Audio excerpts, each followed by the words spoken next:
Commander Lee Dae-ho stood on the observation deck of Earth Defense Station Alpha, watching the morning sun rise over the blue planet below. To anyone watching, he looked like a simple military officer doing his daily rounds. His uniform was clean but not fancy. His rank was middle level at best. The aliens from the Galactic Federation saw him as just another human doing a boring job. But Lee Dae-ho was not what he seemed. He touched the small device on his wrist. A message appeared in Korean text that only he could see. Phase 1 protocols. Ready? Await your command. He deleted the message and continued his walk like nothing happened. 50 years had passed since humans first met aliens from space. The meeting changed everything for Earth. Suddenly, humans learned they were not alone in the galaxy. Thousands of alien species lived among the stars. They had formed the Galactic Federation, a group that kept peace between different worlds. The aliens looked at Earth and saw a young, weak planet. Humans had just learned to travel between planets in their own solar system. Their weapons were simple compared to alien technology. Their ships were slow and clumsy. The Federation put Earth in Category 3, which meant humans were not dangerous and not very smart. This made the Federation officials feel safe. Earth would provide food and entertainment to other worlds. Humans would stay in their corner of the galaxy and cause no trouble. Everyone was happy with this arrangement. Dr. Park So-young walked through her laboratory in Seoul. Her official job was studying how to make space travel faster for civilian ships. The Federation knew about her work and thought it was harmless research. What they did not know was that her real research was far more advanced. She stopped at her main computer and entered a secret code. The screen changed to show her real work. She was not just studying space travel, she was building something that could change everything. The Shadowgate project was almost ready. Her assistant, a young man named Kim Tae-ho, brought her coffee. "Any news from the outer sensors?" he asked in Korean. "Strange readings near Pluto," she replied quietly. "The Federation thinks it is just solar storms. They are wrong." Kim nodded. He was not really her assistant. He was a trained soldier who had studied physics for 10 years to help with this mission. Like many humans, he was much more than he appeared to be. Captain Kim Jae-woo sat in his office at the Federation Embassy in New York. He was young and proud of his position as liaison officer between Earth and the Federation.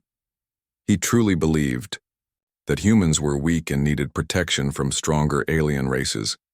His job was to make reports about Earth's military strength. Every month he sent the same message to Federation headquarters. Human military is basic, no threat to anyone. Weapons are primitive. Population is peaceful. Kim Jae-woo had no idea that he was being watched. 3 Federation agents read his reports and agreed with him. Earth was safe to ignore. This was exactly what the humans wanted them to think. Ambassador Yoon Mira received guests from 3 different alien worlds in her office that afternoon. The Centauri delegation wanted to buy more rice from Earth. The Korthek representatives needed human music for their entertainment districts. The Vexin trade group wanted to open new farming agreements. She smiled and made polite conversation with each group. She signed papers that would send Earth food to 12 different star systems. She agreed to let human musicians perform on alien worlds. She negotiated prices that seemed fair to everyone. None of the aliens noticed the small details. They did not see that the rice shipments also carried hidden sensors to other worlds. They did not realize that the human musicians were trained intelligence officers. They did not understand that every trade agreement gave Earth access to alien technology and star charts. Ambassador Yoon had been playing this game for 20 years. She was very good at it. That evening, Lee Dae-ho met with his team in a secret room beneath the Pacific Ocean. The room was inside an underwater base that did not exist on any official map. 12 other officers sat around a metal table. They all looked like normal humans doing normal jobs. "Status report," Lee said simply. "Mars base reports ready," said Colonel Nam Tae-young. "All weapons are hidden and waiting. Moon installations are online," added Major Seo Junho. "The Federation still thinks they are mining equipment. Deep space sensors show movement," reported Captain Cho Hyun-woo. "Something big is coming toward our solar system." Lee nodded slowly. His team had been preparing for this day for decades. Every human in the room had trained their entire life for what was coming. They had hidden weapons throughout the solar system. They had built ships that the Federation did not know existed. They had created technology that was hundreds of years ahead of anything the aliens had. "How long until the shadow gates are ready?" Lee asked. Dr. Park So-Young's voice came through the communication system. She was joining the meeting from her lab in Seoul. 72 hours for full activation, but we can use basic functions in 12 hours if needed. What about our fleet status? All ships are ready, answered Admiral Kang Soo-jin from her hidden command center. We have been waiting for your signal. Lee looked at each person around the table. Some were in the room with him. Others appeared on screens from secret locations around Earth and the solar system. All of them had spent their lives pretending to be something they were not. The truth was that Earth had the most powerful military in the known galaxy. Humans had been building weapons and ships in secret for 200 years. They had studied every alien race and learned all their weaknesses. They had hidden their true population numbers, their real technology level, and their actual military strength. The Federation thought Earth had a population of 8 billion humans. The real number was over 24 billion. Most humans lived in hidden cities underground or in space stations that looked like asteroids. "Sir," said Captain Cho, reading from his datapad. "Long-range sensors confirm it. The energy signatures match the old records." Everyone in the room became quiet. They all knew what this meant. "The Voidborn are coming back," Lee said softly. "The, ancient enemy that had once enslaved half the galaxy was returning to finish what they started 10,000 years ago.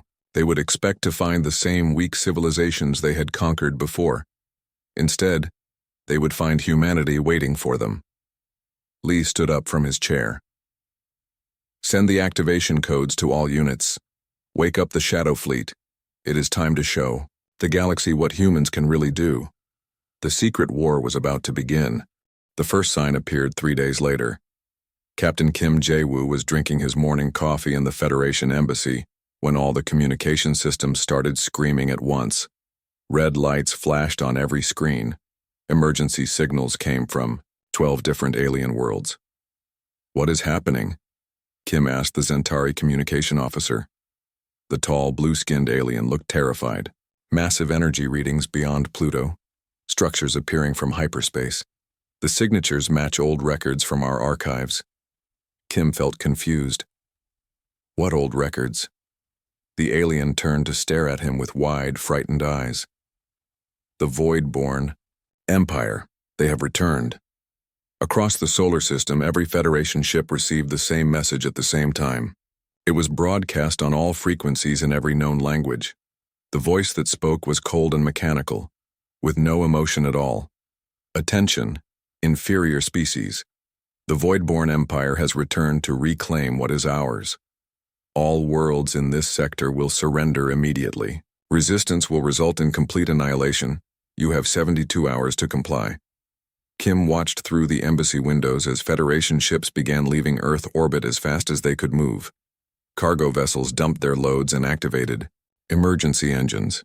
Military escorts abandoned their patrol routes.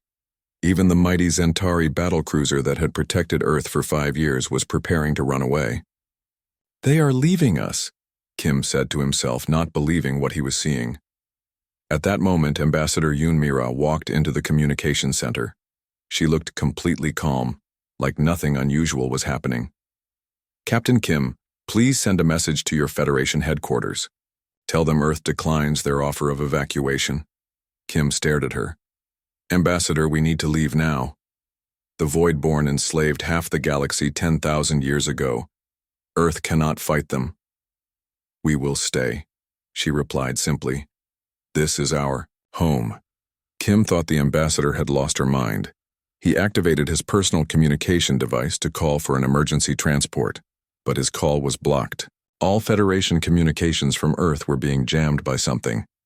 In the hidden base beneath the Pacific Ocean, Lee Dae-ho watched the tactical displays with satisfaction. The Federation was running exactly as expected. This was good. Humans did not need them getting in the way. "Sir, the Voidborn fleet is huge," reported Colonel Nam Tae-young. "Our long-range sensors count over 50,000 ships approaching the outer solar system." "Their technology?" Lee asked. "Advanced, but not beyond our projections. Dr. Park's analysis was correct. They are using the same designs from 10,000 years ago, just improved." Lee nodded.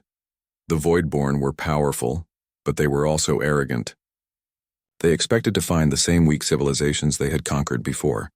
They had not prepared for what humanity had become.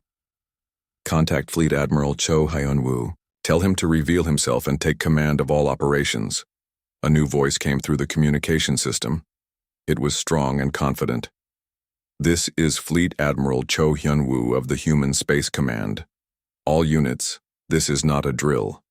Execute. Shadow Protocol 7. Repeat, execute Shadow Protocol 7. Kim Jae-woo was still in the embassy when the ground began to shake. He looked out the window and saw something impossible. The entire landscape around New York was changing. Buildings that had stood for decades were sliding apart like they were built on hidden tracks. Underneath them, massive weapon platforms were rising from the earth. "What is happening?" Kim shouted to Ambassador Yoon. "We are preparing to defend our world," she answered calmly. Similar scenes played out across Earth. In the Sahara Desert, sand dunes split open to reveal missile batteries that stretched to the horizon. In the Pacific Ocean, artificial islands that had been disguised as tourist resorts transformed into naval bases. On the Moon, mining operations shut down and became military installations in minutes. The Voidborn Emperor Nex Thanor stood on the bridge of his flagship, the Dark Conquest. He was 12 feet tall with black metallic skin and eyes that glowed red. His empire had ruled the galaxy before these young species had even learned to make fire. "Report on the target world," he commanded. His intelligence officer, a creature called Vexmorth, read from his data screen. "The planet is called Earth. Population 8 billion. Technology level is primitive. They have no significant military. The Federation has classified them as Category 3, harmless." "Perfect," Nexthanor said with satisfaction. "We will make this world our new capital. Begin the assault." 1,000 Voidborn ships moved toward Earth. They were massive black vessels covered in weapons and armor. Each ship could destroy a city with a single blast. Together, they had never been defeated. Dr. Park So-young stood in her laboratory watching the approaching fleet on her screens. Her fingers flew over the control panels as she made final adjustments to the Shadow Gate network. 12 hours until full power, she reported to the command center. "But I can give you basic gate functions in 30 minutes. "Do it," came Lee Daeho's voice through the speakers. Around Earth, strange things began to happen. Space seemed to twist and bend near the planet's poles. Energy readings spiked in patterns that made no sense to Federation sensors. The few aliens, still on Earth, reported that their instruments were showing impossible data. Captain Kim Jae-woo finally managed to get a message through to his Federation superiors. "This is Earth Station. Request immediate evacuation. Human leadership has lost their minds. They think they can fight the Voidborn." The response came back quickly. "Negative on evacuation. Earth is considered acceptable losses. All Federation forces are retreating to minimum safe distance. Good luck, Captain." Kim stared at the message in shock. The Federation was abandoning Earth completely. They were writing off 8 billion human lives without even trying to help. As the first Voidborn ships entered Earth's solar system, they encountered something unexpected. Long-range sensors detected weapons signatures coming from Mars, the Moon, and dozens of asteroids. The energy readings were far stronger than anything a Category 3 civilization should possess. "Something is wrong," Vexmorth reported to his emperor. "The humans appear to have military installations throughout their solar system." Nexthanor laughed, a sound like metal grinding against stone. "Impossible. Our intelligence is perfect. These creatures barely know how to leave their own planet." But as his ships moved closer to Earth, more and more weapon signatures appeared. The Moon was covered with missile launchers. Mars had orbital defense platforms that were powering up massive energy cannons. Even the asteroids between Mars and Jupiter were turning out to be hidden military bases. Sir, Bexmorth said nervously, I count over 10,000 individual weapon platforms. This does not match our intelligence reports. For the first time in 1,000 years, Emperor Nexithaner felt a small seed of doubt, but he pushed it aside. His fleet was still vastly superior in numbers and technology. These humans might have more weapons than expected, but they were still primitives. Continue the attack, he ordered. Destroy everything. The first Voidborn assault ships opened fire on Earth's defenses. Massive beams of dark energy lanced out toward the human weapons platforms. It should have been the beginning of a quick and easy victory. Instead, something happened that shocked everyone watching. The human weapons fired back, and their weapons were stronger. Lee Dae-ho watched from his command center as the battle began. On his screens, he could see Voidborn ships exploding as human particle beams tore through their armor like paper. Missile swarms launched from hidden Earth installations, each warhead carrying enough power to destroy a small moon. Sir, reported Major Seo Jun-ho, first wave of enemy ships has been eliminated. Casualty report, 0 human losses. Kim Jae-woo stood in the embassy watching the sky light up with explosions. But they were not human explosions. The alien ships were the ones being destroyed. He grabbed Ambassador Yoon by the arm. How is this possible, he demanded. Where did these weapons come from? She looked at him with patient eyes, like a teacher explaining something simple to a child. Captain Kim, did you really think we have been sitting idle for 50 years? Did you believe we learned nothing from meeting alien civilizations? As if to punctuate her words, the sky above them filled with new lights. But these were not explosions. These were ships. Human ships, appearing out of nowhere as if they had been invisible until this moment. The ships were sleek and deadly, unlike anything in the Federation databases. They moved with impossible speed and grace, striking the Voidborn fleet with weapons that seemed to bend space itself. Emperor Nexithaner watched in growing horror as his advance force was completely destroyed in minutes. How many ships do they have? He roared. Unknown, sir. Our sensors cannot track their total numbers. They appear to be using some kind of cloaking technology we have never encountered. The truth was worse than Nexthanor could imagine. Humanity had built the most powerful fleet in the galaxy, and they had kept it completely hidden for 200 years. The real war was just beginning. Admiral Cho Hyun-woo stood in the command center of the battleship Soul Defender, a ship that had never appeared on any official registry. For 30 years, he had pretended to be a simple logistics coordinator for Earth defense. Now he wore his real uniform for the first time, with rank insignia that would shock anyone who knew him. Status report from all battle groups, he commanded. First Fleet reports ready, sir. 2,000 ships standing by. Second Fleet confirms ready status. 1,500 ships in position. Third through 7th Fleets report full combat readiness. Cho nodded as the numbers came in. Over 12,000 human warships were now visible to sensors, having dropped their cloaking fields. But this was still only the first wave. Captain Kim Jae-woo sat in stunned silence in the embassy communication center. Through the windows, he could see human ships filling the sky above Earth. They moved with precision and purpose, taking positions around the planet in defensive formations that looked impossible to break. Ambassador, Kim said quietly to Yoon Mi-ra, how long have you been planning this? 237 years, she replied. Since we found the first Voidborn ruins on Europa. Kim felt his world shifting under his feet. Europa? But those ruins were classified as natural rock formations. The Federation scientists said they were nothing important. The Federation scientists were wrong. We found records of the Voidborn Empire buried in ice caverns beneath Europa's surface. We learned what they did to other civilizations. We learned they would return someday. Dr. Park So-young's voice came through the communication system to all human forces. Shadowgate network is now at full power. All units can now use instant transport anywhere within the solar system.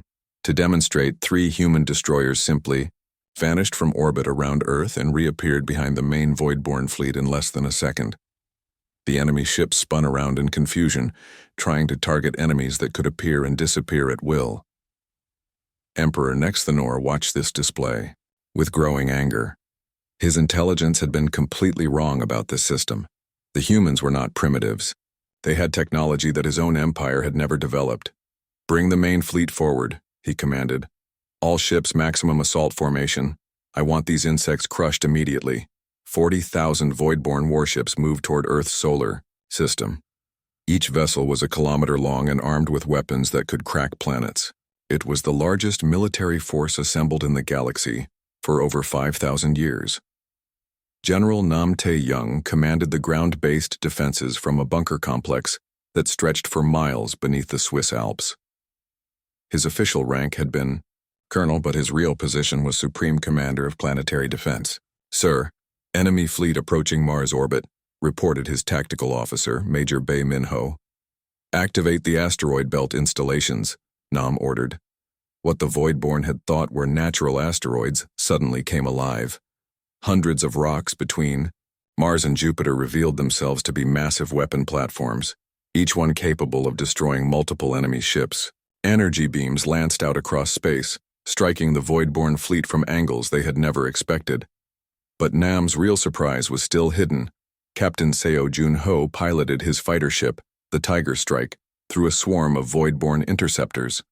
His ship was small and fast, using technology that bent space around it to avoid enemy weapons. Behind him, 1,000 other human fighters moved in perfect formation. "Dragon Squadron, execute attack pattern 7, SEO commanded. The human fighters suddenly scattered in 12 different directions, then vanished completely. Seconds later, they reappeared inside the Voidborn formation, firing weapons at point-blank range before disappearing again. The Voidborn pilots had never fought an enemy that could teleport during combat. Their formations began to break apart. In confusion, Kim Jae-woo received a call on his personal device from Federation Command. "Captain Kim, what is your status? We are reading massive energy signatures from Earth." "Sir, the humans have a hidden fleet. They have been fighting the Voidborn for 6 hours. The enemy is taking heavy losses." There was a long silence on the communication line. Finally, the voice came back. "Captain, are you saying that humans are winning against the Voidborn Empire?" "Yes, sir. They have weapons and ships that are not in any of our databases. Their technology appears to be centuries ahead of Federation standard." Another long pause. "Captain, you will remain on station and observe. Send detailed reports every hour. Command out."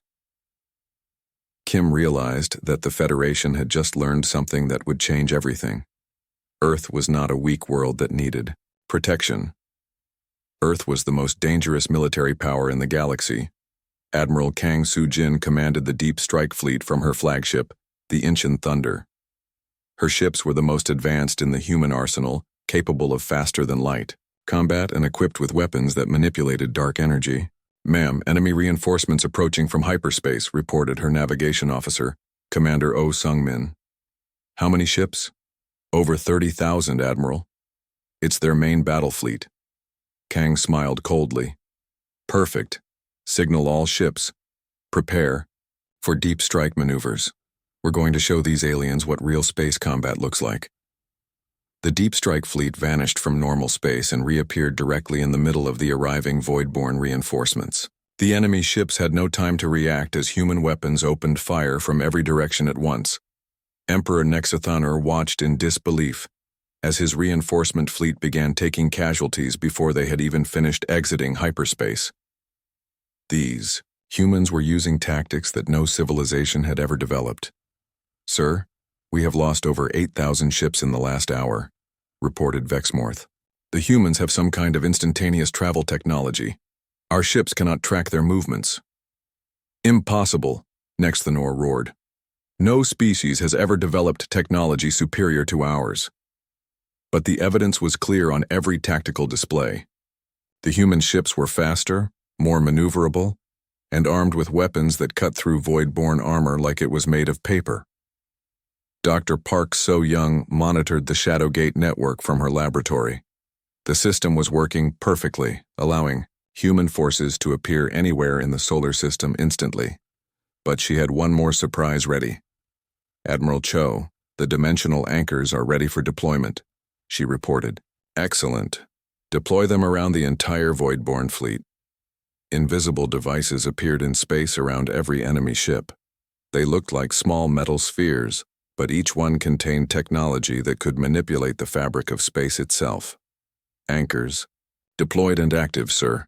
The Voidborn fleet is now trapped in normal space.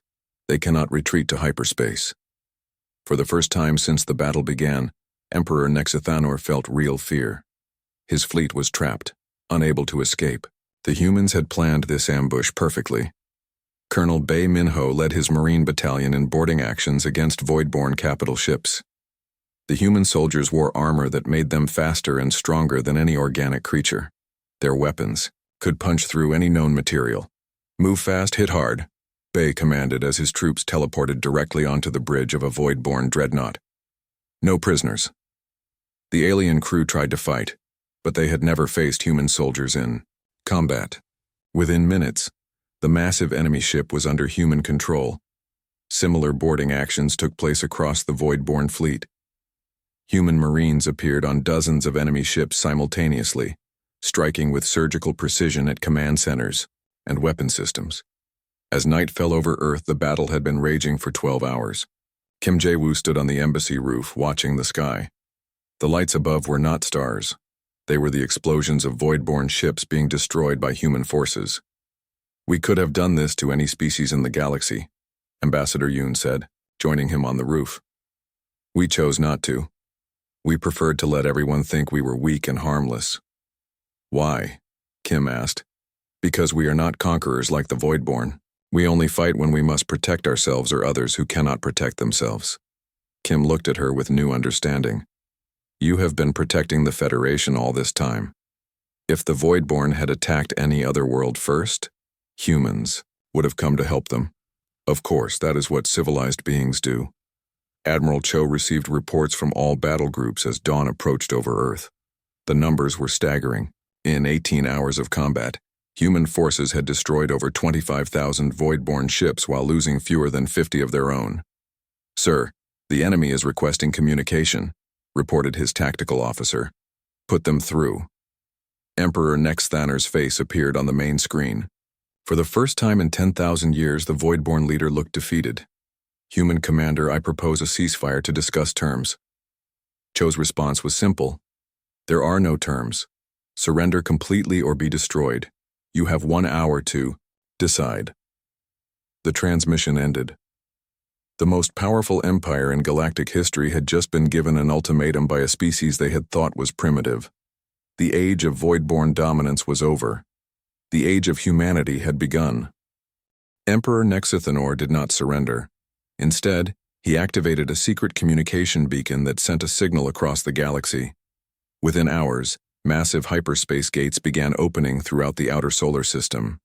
The signal had called every remaining Voidborn ship from their scattered territories across space. "Sir, new contacts appearing on long-range sensors," reported Commander Oh Sung-min from the bridge of the Incheon Thunder. "The numbers are unprecedented." Admiral Kang, Sujin studied the tactical display with calm eyes. Red dots representing enemy ships filled the screen like a swarm of insects. Each dot was a warship capable of destroying planets. "How many?" she asked quietly. "Over 300,000 ships, ma'am. It appears to be the entire Voidborn Empire."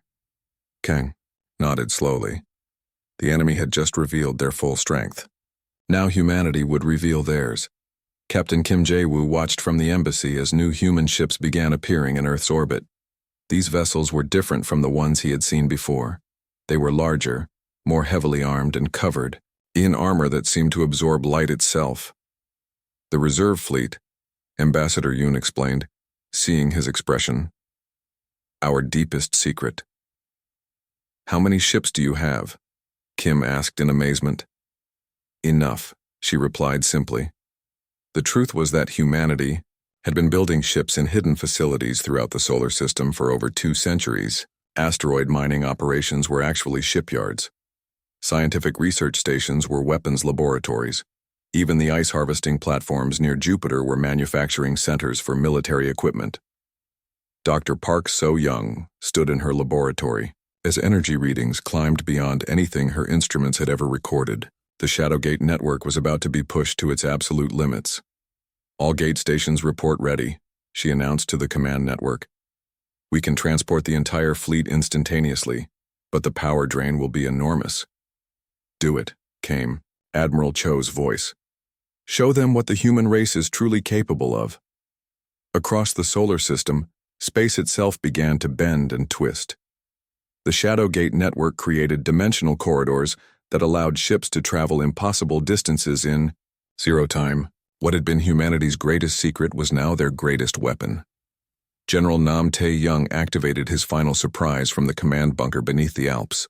For 200 years, humans had been modifying asteroids, moons, and even small planets throughout the solar system.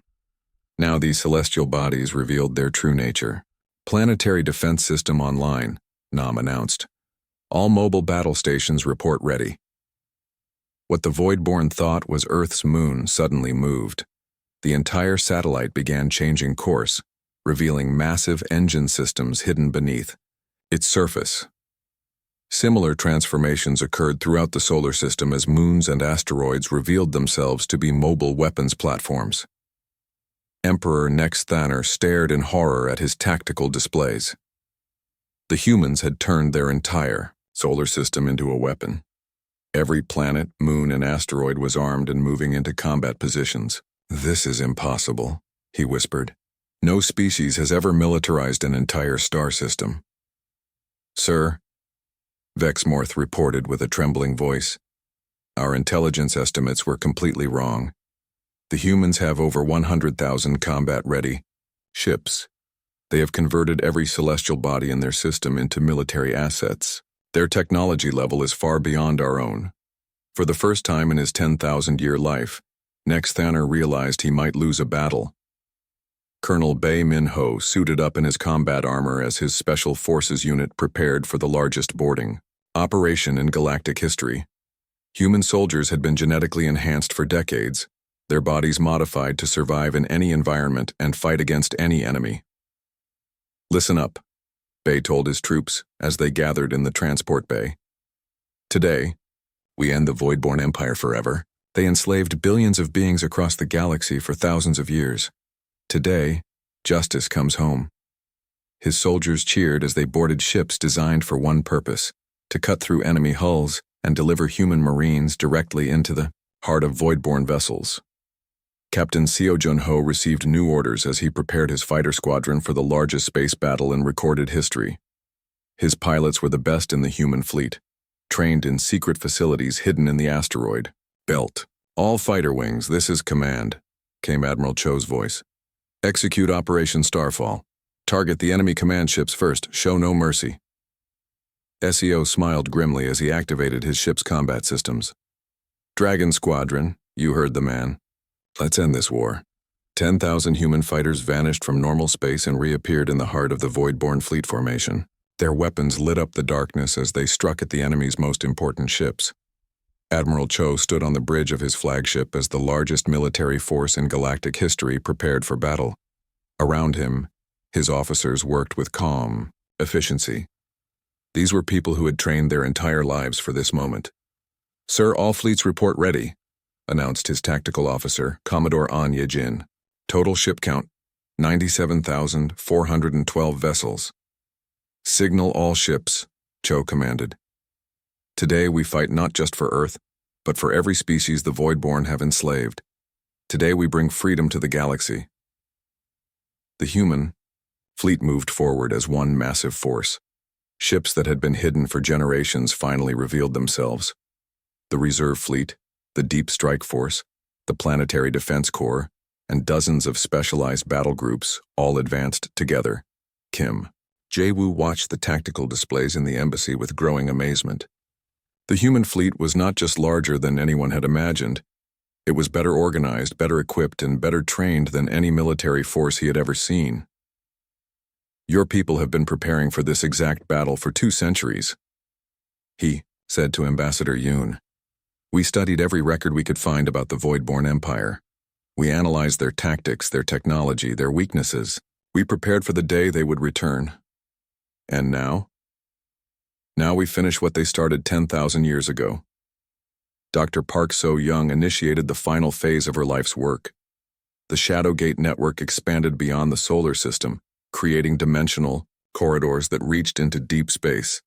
For the first time, human ships could appear anywhere in the galaxy instantly. Network expansion complete, she reported. All human forces now have unlimited mobility throughout this sector of space. The tactical advantage was overwhelming. Human ships could strike from any direction at any time, then vanish before the enemy could respond. Emperor Nexthanor activated his personal weapon systems as he realized the battle was lost. His empire, which had ruled half the galaxy for millennia, was being destroyed by a species that had been unknown just 50 years ago. All ships, retreat to hyperspace, he commanded desperately. Sir, we cannot retreat. The humans have deployed some kind of dimensional anchor system. Our hyperspace drives are not functioning. Nexthanor felt true despair for the first time in his existence. The humans had trapped his entire fleet in normal space, where their superior technology could destroy them at will. Admiral Kang Soo-jin led the Deep Strike Fleet in a devastating assault on the Voidborn command vessels. Her ships moved like ghosts, appearing and disappearing at will as they systematically destroyed every enemy leader. Target the Emperor's flagship, she ordered. End this war. The Dark Conquest, Nexthanor's personal ship, found itself surrounded by human vessels that had appeared from nowhere. The Emperor's mighty flagship was torn apart by weapons that bent space itself. As Emperor Nexthanor died, his empire died with him. Across the battlefield, Voidborn ships began surrendering or self-destructing rather than face capture. General Nam watched from his command center as the last enemy resistance collapsed. In 24 hours, humanity had defeated the most powerful military force in galactic history. Sir, we're receiving surrender signals from over 50,000 enemy vessels, reported Major Bay. The remaining ships are either destroyed or fleeing the system. Nam nodded with satisfaction. The secret that humanity had kept for 2 centuries was finally revealed. Earth was not a weak world that needed protection. Earth was the apex predator of the galaxy. Captain Kim Jae-woo sent his final report to Federation Command. The Voidborn Empire has been completely destroyed by human forces. Repeat, Earth has defeated the entire Voidborn military in less than 24 hours. The response came back quickly. Captain, are you certain of this report? Yes, sir. Humanity has revealed itself to be the most advanced military power in known space. They have technology centuries ahead of Federation standard. There was a long silence before the next message arrived. Captain, you will remain on station. A full diplomatic team is being dispatched to Earth immediately. Command out. Kim realized that the galaxy had just learned something that would change everything, forever. Humanity was no longer the protected junior member of the Federation. Humanity was the new dominant power in space. As dawn broke over Earth, Admiral Cho broadcast a message to the entire galaxy. Every species, every world, every government received the same transmission. This is Admiral Cho Hyun-woo of the Human Space Command. The Voidborn Empire has been destroyed. All enslaved worlds are hereby free. The age of galactic tyranny is over. The age of freedom has begun. 3 months after the destruction of the Voidborn Empire, Captain Kim Jae-woo stood in the newly constructed Human Space Command headquarters in Geneva. The building had appeared overnight, rising from what everyone had thought was empty ground. Like everything else about humanity, it had been there all along, just hidden. Kim wore a new uniform now. Instead of Federation colors, he wore the blue and silver of the Human Space Command. The decision to switch sides had been easy. He had seen the truth about both civilizations during the war. Captain Kim, Admiral Cho Hyun-woo called from across the command center. Status report from Sector 7. Sir, the Zentari delegation has agreed to the new trade agreements. They are also requesting human military protection for their outer colonies. Cho nodded. It was the same story everywhere. Species that had once looked down on humanity were now begging for human help and protection. Ambassador Yoon Mira received the Galactic Council delegation in her new office. The room was much larger than her old embassy space, with windows that looked out over Lake Geneva.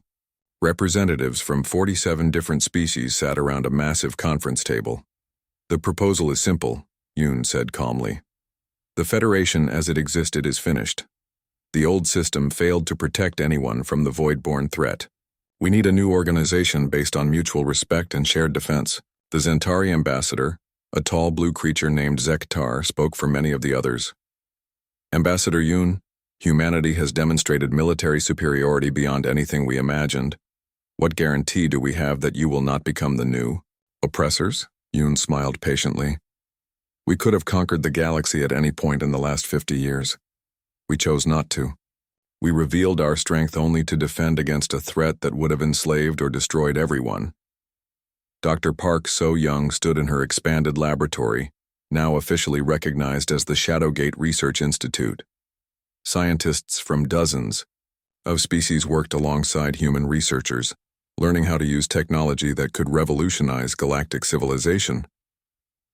"The dimensional transport network can connect every inhabited world," she explained to a group of visiting scholars. "Trade, communication, and travel that once took months can now be accomplished in seconds." A young Cortex scientist raised a tentacle. "Dr. Park, why are humans sharing this technology? You could maintain your advantage by keeping it secret." "Because that is not who we are," Park replied simply. "We built these weapons to defend against the Voidborn. Now that they are gone, we can use the same technology to help everyone." General Nam Tae-young toured the liberated worlds with his peacekeeping forces. On planet after planet, populations that had lived under void-born oppression for generations were learning what freedom meant. "Sir, the former slave colonies are requesting permanent human garrisons," reported Colonel Bae Min-ho. "They are afraid other species might try to fill the power vacuum left by the void-born." "Approved," Nam replied. "But make sure our people understand they are protectors, not conquerors. We help these worlds rebuild, then we help them defend themselves." Fleet Admiral Kang Soo-jin commanded the new Galactic Defense Force from her flagship. The organization included ships and personnel from every major species, but human vessels formed the core of the fleet. "Ma'am, we're receiving a distress signal from the Rigel system," reported Commander Oh Sung-min. "Pirates are attacking civilian transports." "Dispatch the 3rd Battle Group," Kang ordered. "Show these criminals that the galaxy is under new management." The pirates, who had grown bold during the chaos following the Voidborn defeat, learned quickly that humanity's protection extended to all peaceful species. Within hours, the criminal fleet was either captured or destroyed. Captain Seo Jun-ho led exploration missions to former Voidborn territories, searching for survivors and assessing the damage caused by 10,000 years of Imperial rule. His ships carried supplies, medical teams, and hope to worlds that had forgotten such things existed. "Dragon Squadron, we have life signs on the 4th planet," Seo announced as his fighters approached another liberated system. "Looks like a surviving population in underground shelters. The people they found had been hiding from Voidborn patrols for over a century. When they learned their oppressors were gone forever, many of them cried tears of joy. Emperor Nexithaner was dead, but the galaxy still felt the effects of his empire's collapse. Dozens of species that had served the Voidborn as enforcers or administrators now faced judgment for their crimes. Admiral Cho established war crimes tribunals on neutral worlds. Unlike the Voidborn system of instant execution, humans insisted on fair trials and the possibility of redemption. Justice, not revenge, Cho explained to critics who wanted harsher punishments. "We break the cycle of oppression by showing there is a better way." Kim Jae-woo served as a liaison between human forces and former Federation species. His unique perspective, having seen both sides of the conflict, made him valuable in negotiations. "Captain Kim, the Vexin Trade Union is requesting membership in the new Galactic Alliance," reported his assistant, Lieutenant Yu Dong-hyun. "What? Are there qualifications?" "They have agreed to abolish slavery in their territory and establish democratic governments on all member worlds." Kim smiled. The changes spreading across the galaxy were exactly what humanity had hoped for. Freedom was becoming contagious. Dr. Park received a priority message from deep space monitoring stations. Long-range sensors had detected something troubling at the edge of the galaxy. "Admiral Cho, we need to meet immediately," she said over the secure communication line. "The sensors have found something you need to see." In the secure briefing room, Park displayed images from the galactic rim. Strange structures were moving in the dark space between galaxies too far away to identify clearly. "Sir, analysis suggests these objects are artificial. They appear to be heading toward our galaxy." Cho studied the data carefully. "How long until they arrive?" "At their current speed, approximately 50 years. The Voidborn were not the apex predators of the universe, Cho realized. They were running from something even worse. Ambassador Yoon addressed the new Galactic Alliance Council with this disturbing news. Representatives from over 200 species listened as she explained the threat approaching from beyond their galaxy. "We have 50 years to prepare," Yoon announced. 50 years to unite every species, every world, every resource in our galaxy. When this new threat arrives, we must be ready. The Zentari delegate asked the question everyone was thinking. What if this enemy is more powerful than the Voidborn? Then we will do what we always do, Yoon replied calmly. We will defend our home and protect those who cannot protect themselves. General Nam began expanding human military training programs to include volunteers from every Alliance species. The same facilities that had secretly trained human soldiers for centuries now welcomed recruits from across the galaxy. The next war will not be won by humans alone, Nam explained to his staff. Every species has unique strengths. We need to learn how to combine them into a unified defense force. Admiral Kang supervised the construction of new shipyards throughout Alliance space. Using human Shadowgate technology, materials and personnel could be transported instantly to any construction site. We built our fleet in secret over 2 centuries, Kang told the Alliance Engineering Council. Now we build openly, with the help of every species in the galaxy. This time we will be ready. Captain Kim stood on the observation deck of the new Alliance headquarters, looking out at Earth below. The blue planet that had once hidden its true nature now served as the capital of the largest galactic government in known history. "Do you think we can do it?" asked Lieutenant Yu, joining him at the window. "Can we really unite the entire galaxy?" Kim thought about everything he had seen since the Voidborn attack. He remembered the fear in alien eyes when they thought Earth was helpless. He remembered the hope in those same eyes when humanity revealed its true strength. "We already have," Kim replied. The hard part was getting everyone to trust each other. Now that we have that, we can face anything. Dr. Park continued her research into long-range detection systems, working to learn more about the approaching threat. But she also worked on peaceful applications of her technology, helping to connect worlds that had never been able to communicate before. "Science is the key to everything," she told her research teams. "The same technology that makes our weapons powerful can also make our civilization better." Admiral Cho stood in the new Alliance war room, surrounded by displays showing every system in the galaxy. Red dots marked areas still being liberated from Voidborn influence. Blue dots showed Alliance member worlds. Green dots indicated new colonies being established. "Status report," he requested from his staff. "Sir, 93% of the galaxy is now under Alliance protection. The remaining Voidborn holdouts are surrendering or being eliminated. Colony ships are establishing new settlements in former Imperial territory. And preparations for the next threat? All shipyards are operating at maximum capacity. Every Alliance world is contributing resources and personnel. We will have the largest military force in galactic history, ready within 30 years. Cho nodded with satisfaction. The galaxy had learned the lesson of the Voidborn Empire.